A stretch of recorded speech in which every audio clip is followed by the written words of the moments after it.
Hi dear students, you are all come to ACF Short Clips. Today I will discuss an important topic. So let me get started. প্রিয় শিক্ষার্থীরা, আজকে আমি তোমাদের সামনে look, C, show, ওয়াস এই চারটি ভার্বের ব্যবহার নিয়ে আলোচনা করব। আমরা জানি এই চারটি ভার্ব দেখার সাথে সম্পর্কযুক্ত। কাউকে যখন কোনো কিছু দিকে তাকানোর জন্য নির্দেশ প্রদান করা হয়, মনোযোগ সহকারে দেখার জন্য বলা হয়, সেক্ষেত্রে আমরা লুক ব্যবহার করি।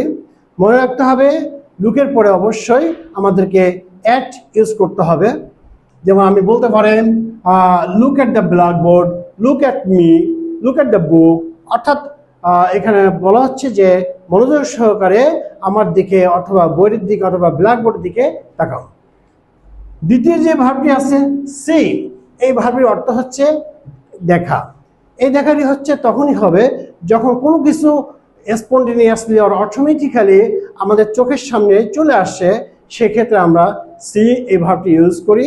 যেমন I C a bird flying in the sky, অর্থাৎ আকাশে একটি পাখি উঠতেছে, এটা হঠাৎ করে আমি দেখি।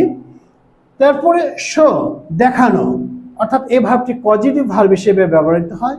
সাবজেক্ট নিজে না করে অন্য কাউকে দিয়ে কাজটি করান বা করায়, সেক্ষেত্রে আমরা শো ইউজ করব। যেমন আই উইল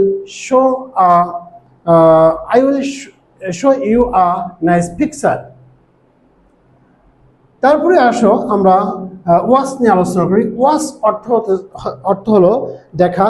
এই ক্ষেত্রে যখন আমরা রানিং কোনো কিছু অথবা চলমান কোনো কিছু মনোযোগ সহকারে দীর্ঘ সময় ধরে আমরা দেখব, সেক্ষেত্রে আমরা ওয়াচ ব্যবহার করব। যেমন আমি বলতে পারি I will watch the TV, I will watch the movie. প্রিয় শিক্ষার্থীরা, এখন আমি একটি মজার গল্পের মাধ্যমে তোমাদেরকে এই চারটি ভার্বের ব্যবহার আরো পরিষ্কার করে দিব। যেমন আমরা বলতে পারি one day two friends were going through a forest.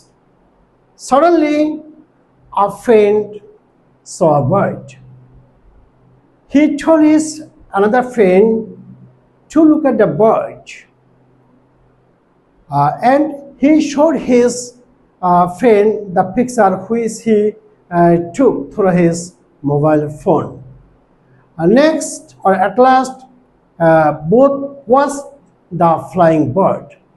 তাহলে এখানে দেখো, প্রথমে বন্ধু তার পাখিটিকে হঠাৎ করে দেখলো, সেক্ষেত্রে সে ইউজ করেছে। দ্বিতীয়ত সে তার বন্ধুকে বলেছিল দেখো পাখির দিকে তাকাও, সেক্ষেত্রে লুক ব্যবহার করেছে। তৃতীয়ত সে তার বন্ধুকে পাখিটির ছবি উঠিয়ে দেখালো, সেক্ষেত্রে ব্যবহার করেছে।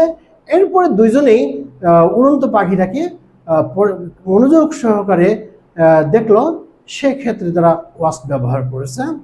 আশা করি বুঝতে পেরেছ।